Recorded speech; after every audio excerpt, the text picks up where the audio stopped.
جی السلام علیکم رحمۃ اللہ، میں غلام مرتضیٰ ظفر کینیڈا سے ظفرنامہ لے کر حاضر ہوں۔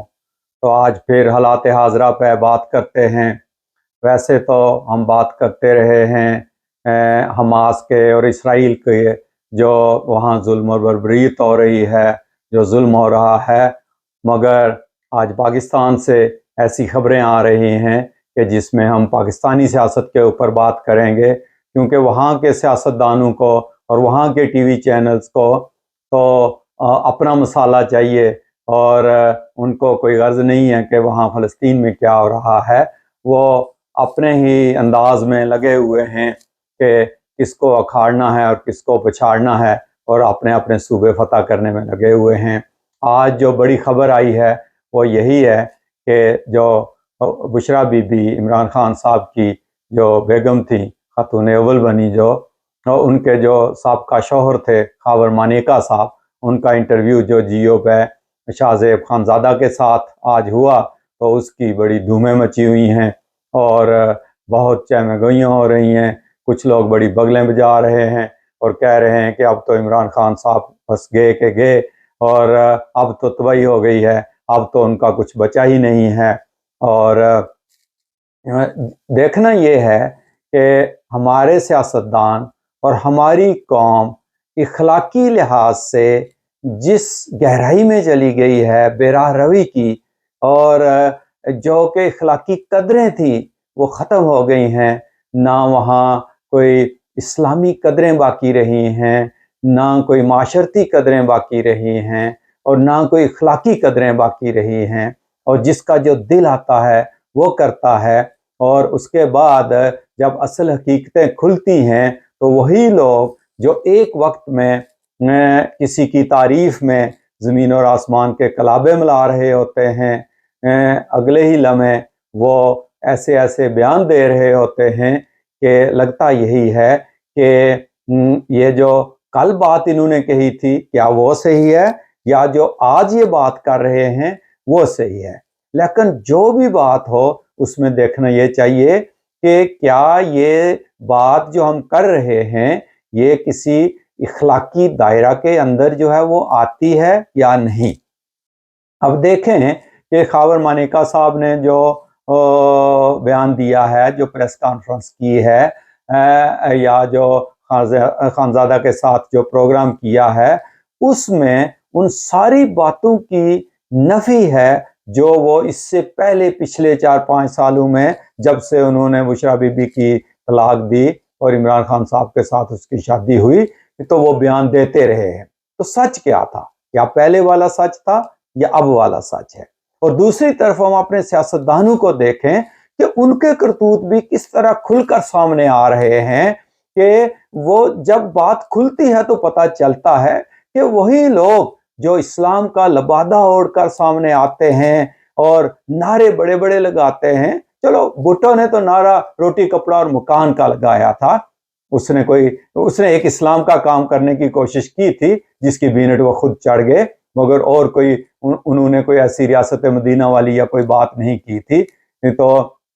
جب آپ ایسے رستوں پہ چلو گے تو پھر اس کا انجام بھی دیکھ لو گے۔ اب عمران خان صاحب ریاست مدینہ بنانے کے چکر میں آئے تھے اور انہوں نے ریاست مدینہ بنانی تھی، مگر جو باتیں اب سامنے آ رہی ہیں اس سے کیا اندازہ ہو رہا ہے کہ ہم کہاں کھڑے ہیں، ہمارے سیاستدان کہاں کھڑے ہیں، اور یہ قوم کس کے اوپر اعتبار کرے۔ بلکہ میں تو کہتا ہوں کہ اس قوم کو بھی سزا مل رہی ہے، یہ بھی عذاب میں مبتلا ہے، اور ایسی قوموں کو اسی طرح کے لیڈر ملنے چاہیے جو ان کے ساتھ یہی سلوک جو ہے نا وہ کرتے آئیں۔ اب ایک وقت میں آپ روتے تھے یا خان کو کہ وہ جنرل رانی والا قصہ، اور اس کے بعد اور دیکھیں کچھ سیاستدان تھے کہ جن کے ایسے ایسے جو ہے نا وہ سکینڈلز بنے، وہ ان میں کچھ علماء بھی شامل تھے اور کچھ سیاستدان بھی شامل تھے، کچھ شرفاء بھی شامل تھے، تو سب کے کچھ نہ کچھ بنے۔ آخر کوئی نہ کوئی تو بات نکلتی ہے نا، جن کے لنگوٹے صاف ہوتے ہیں تو ان کی کوئی بات ایسی آتی بھی نہیں ہے۔ اور جب سارے علماء سے لے کر سیاستدانوں سے لے کر اور عام عوام سے لے کر وہ اخلاقی بے راہ روی میں اس حد تک بڑھ جائیں تو خدا تعالیٰ کسی مجدد کو، کسی محدث کو، کسی مسیحا کو بھیجتا ہے، اور جن کی آنکھیں ہوتی ہیں وہ پہچان بھی لیتے ہیں ان کو، کیونکہ وہ جب آتے ہیں خدا کے برگزیدہ مجدد محدث، تو وہ ایسی اخلاقی بے راہ رویوں کو ہی درست کرنے کے لیے آتے ہیں، وہ کوئی نیا دین لے کر نہیں آتے، وہ اسی دین میں جو بدعتیں پیدا ہو چکی ہوئی ہوتی ہیں ان کو ٹھیک کرنے کے لیے جو ہے نا وہ آتے ہیں۔ تو اب جس اخلاقی گراوٹ میں ہمارے سیاستدان جا چکے ہیں اور ہماری قوم جا چکی ہے، وہ دیکھیں کہ اب کس پہ لوگ اعتبار کریں۔ ججوں کو ایک وقت لوگ سر پہ بٹھاتے ہیں، ایک انصاف کریں گے، جب وہی جج ریٹائر ہو کر چلے جاتے ہیں تو ایسے ایسے قصے سامنے آتے ہیں کہ حیران رہ جاتی ہے دنیا کہ یہ کیا تھا۔ اسی طرح ہمارے جو آفیسرز ہیں، چاہے وہ آرمی کے ہوں، چاہے وہ اسٹیبلشمنٹ کے ہوں، ان کے بھی ایسے ایسے قصے سامنے آتے ہیں، اور آج کل بھی اخباروں کی اور شہ سرخیوں کی زینت بنے ہوئے ہیں کہ کبھی کسی کو بلیک میل کیا، کبھی کسی کو، اور انہوں نے اپنے اس عہدے کا استعمال غلط کیا جس عہدے پر وہ تھے۔ مگر خدا تعالیٰ کا تو واضح حکم ہے کہ آپ جب اقتدار میں آؤ تو اس وقت جو عوام ہے ان کو یہ ہے کہ اپنے حاکم کی اطاعت کرو، انلیس کہ وہ جو ہے نا وہ کوئی صاف واضح غیر شرعی کام کرے۔ اور یہاں تو غیر شرعی کام بھی ہو رہے ہیں، مگر اس کے باوجود ہمارے علماء جا کر وہاں نقاب بھی پڑھا رہے ہیں اور ان کی تعریفیں بھی کر رہے ہیں، اور پھر ان غیر شرعیوں کو شرعی بنانے کی کوشش بھی کر رہے ہیں۔ اب دیکھیں کہ یہی جو کچھ ہوا ہے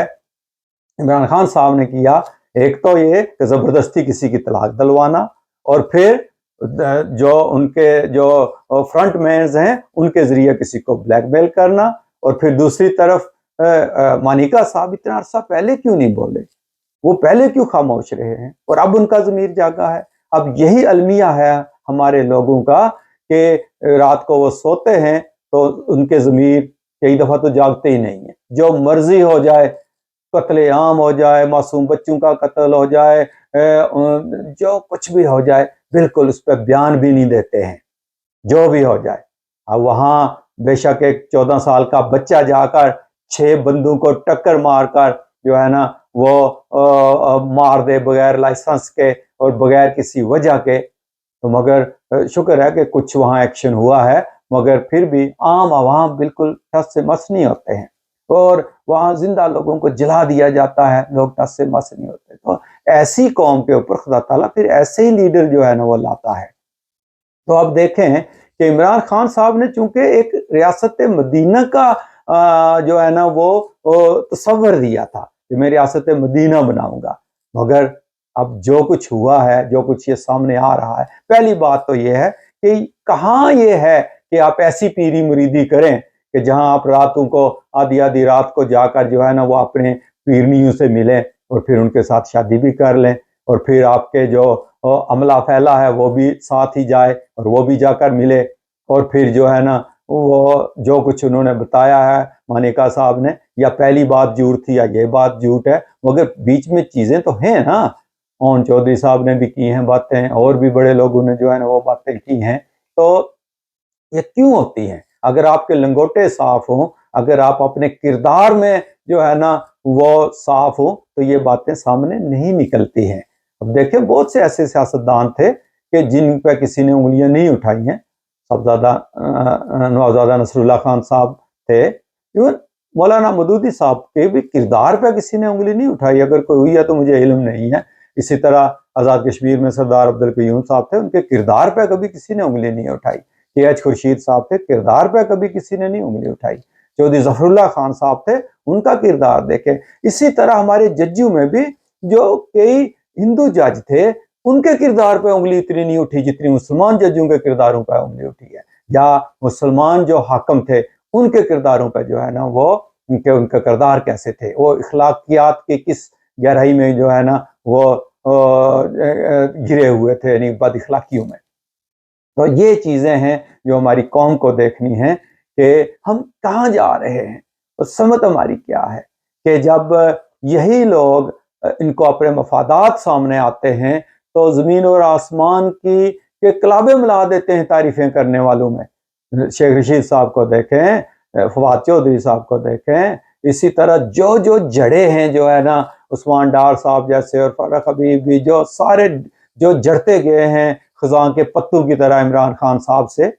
تو کل آپ کیا کہہ رہے تھے تو آج آپ جو ہے نا وہ کیا کہہ رہے ہیں؟ اور اگر تو آپ کسی پریشر میں آ کے کر رہے ہیں یا کوئی آپ سے کروا رہا ہے تو وہ کروانے والے بھی خدا کو جواب دیں گے، اور ان کو بھی دیکھنا چاہیے کہ آپ کو کیا یہ زیب دیتا ہے کہ کسی کی دشمنی آپ کو انصاف کرنے سے روکے؟ یعنی قرآن مجید میں خدا تعالیٰ نے سورہ مائدہ میں واضح ارشاد فرمایا، رسول پاک صلی اللہ علیہ وسلم کو مخاطب کر کے اللہ تعالیٰ نے فرمایا کہ اگر یہود و نصارہ بھی تمہارے پاس کوئی جو ہے نا وہ فیصلہ کروانے کے لیے کوئی معاملہ لے کر آئیں تو تمہاری مرضی ہے کہ آپ ان کا فیصلہ کرو یا نہ کرو، لیکن اگر آپ فیصلہ کرو تو پھر کسی قوم کی دشمنی آپ کو اس بات پر آمادہ نہ کرے کہ آپ انصاف نہ کر سکو۔ اور محسن انسانیت نے ان کے پاس جب کوئی یہودی بھی اپنا معاملہ لے کر آتا تھا تو آپ فوراً انصاف کے تقاضوں کے مطابق اپنے صحابیوں کو بھی سرزنش کرتے تھے، ان کو بھی آپ سمجھاتے تھے اور ان سے اس یہودی کا حق دلواتے تھے، چاہے وہ قرض ہو یا جو بھی ہو۔ تو وہ لوگ کیوں آتے تھے رسول پاک صلی اللہ علیہ وسلم کے پاس اپنے معاملات لے کر؟ کیونکہ انہیں پتہ تھا کہ یہ جھوٹ نہیں بولیں گے، یہ انصاف کریں گے، یہ سچ کا جو ہے نا وہ ساتھ دیں گے۔ تو یہ ہوتا ہے انصاف اور سچ، کہ آپ کو کسی قوم کی دشمنی بھی اس بات پہ آمادہ نہ کرے کہ آپ کسی پریشر میں آ کر، اگر اس بندے نے وہ کام نہیں کیا اور آپ اس کو بدنام کرنے کی خاطر یہ کر رہے ہیں تو پھر بھی آپ خدا کے مجرم ہیں، اور آپ آج نہیں تو کل پکڑے جائیں گے۔ ہو سکتا ہے کہ آپ وقتی طور پہ ہلا ہلا آپ کی ہو جائے مگر آپ خدا کی پکڑ سے بچ نہیں سکیں گے، اس لیے جان بوجھ کر کسی کی کردار کشی نہیں کرنی چاہیے۔ اور اگر واقعہ ہی وہ لوگ ایسے ہیں کہ جو بد کردار تھے تو پھر آپ کل ان کی تعریفیں کیوں کرتے رہے ہیں؟ کیوں کرتے تھے تو کیوں کرتے ہیں؟ یہی ہمارا المیہ ہے، یہی ہماری بدقسمتی ہے کہ ہمیں نہ تو ایسے لیڈر ملے ہیں کہ جو کہ کردار کے صاف ہوں اور جو کہہ سکیں کہ میرا جو ماضی بھی اور میرا حال بھی ایک شفاف آئینے کی طرح ہے، مگر ایسا کوئی بھی نہیں ہے۔ ہر ایک پہ الزام لگ رہے ہیں، ہر ایک پہ انگلیاں اٹھ رہی ہیں، اور ہم ایک کو گراتے ہیں، دوسرے کو اٹھاتے ہیں، پھر اس کو اٹھاتے ہیں، پھر اس کو گراتے ہیں، ایک کو بدنام کرتے ہیں، ایک کو ہیرو بناتے ہیں، اس کو پاک صاف شفاف کر کے جو ہے وہ پھر کرسی پہ بٹھاتے ہیں، پھر اسی کو ذلیل و خوار کر کے ہم اتارتے ہیں۔ تو یہ بدقسمتی ہے ہماری، اور آپ لوگ اور یہ قوم بھی پاکستان کی اس وقت تک اس چکر میں پھنسی رہے گی جب تک یہ استغفار نہیں کرتے اور معافی نہیں مانگتے خدا تعالیٰ سے کہ اللہ تعالیٰ معاف کر دے، ہمارے پہ کوئی اچھے حکمران جو ہے نا وہ لا کہ جو عوام کی بھلائی کا سوچے، اور جو جس طرح کہ رسول کریم صلی اللہ علیہ وسلم نے فرمایا تھا کہ سید القوم و خادمہ، کہ قوم کا جو رہنما ہوتا ہے وہ خادم ہوتا ہے عوام کا۔ تو جب تک آپ خدمت کا جذبہ لے کر نہیں آئیں گے اور جب تک یہ قوم بھی اطاعت کا جذبہ لے کر سامنے نہیں آئے گی کہ جس طرح اطیع اللہ و اطیع رسول و اولو الامر منکم کے اوپر حکمران بھی جو ہے نا وہ پورے نہیں اتریں گے اور عوام بھی پورے نہیں اتریں گے، اس وقت تک آپ اسی طرح کے لوگوں کے چکروں میں دھونس میں آتے رہیں گے، اور یہی کچھ آپ کا حال ہوتا رہے گا۔ آپ انہی کی تعریفیں کرتے رہیں گے، آپ انہی کی جو ہے نا وہ بد تعریفیاں بھی کرتے رہیں گے، اور یہ اسی چکی میں پستے چلے جاؤ گے جب تک عقل سے، انصاف سے جو ہے نا وہ حق کی بات کہنے کے لیے تیار نہیں ہو جاؤ گے، چاہے اس سے آپ کا اپنا نقصان بھی کیوں نہ ہوتا ہو۔ اللہ کرے کہ ہمیں ایسی قیادت ملے اور ہم ایک ایسی قوم بن جائیں کہ جس میں کچھ نہ کچھ ہم کوئی اخلاقی قدریں سامنے لا سکیں اور سچ بات کہیں، چاہے یہ نہیں کہ آج ایک بات کہی ہے تو اگلے دن اس کا الٹ کر کے تو پھر کون سا سچ ہے اور کون سا جھوٹ ہے۔ تو اگر آپ کو ہمارے یہ پروگرام پسند آتے ہیں تو ظفر نامہ انٹرنیشنل کو سبسکرائب کریں اور ہماری حوصلہ افزائی کرتے رہیں تاکہ ہم نئے نئے موضوعات اور نئے نئے جو ہے پروگرام وہ آپ کے لیے لاتے رہیں۔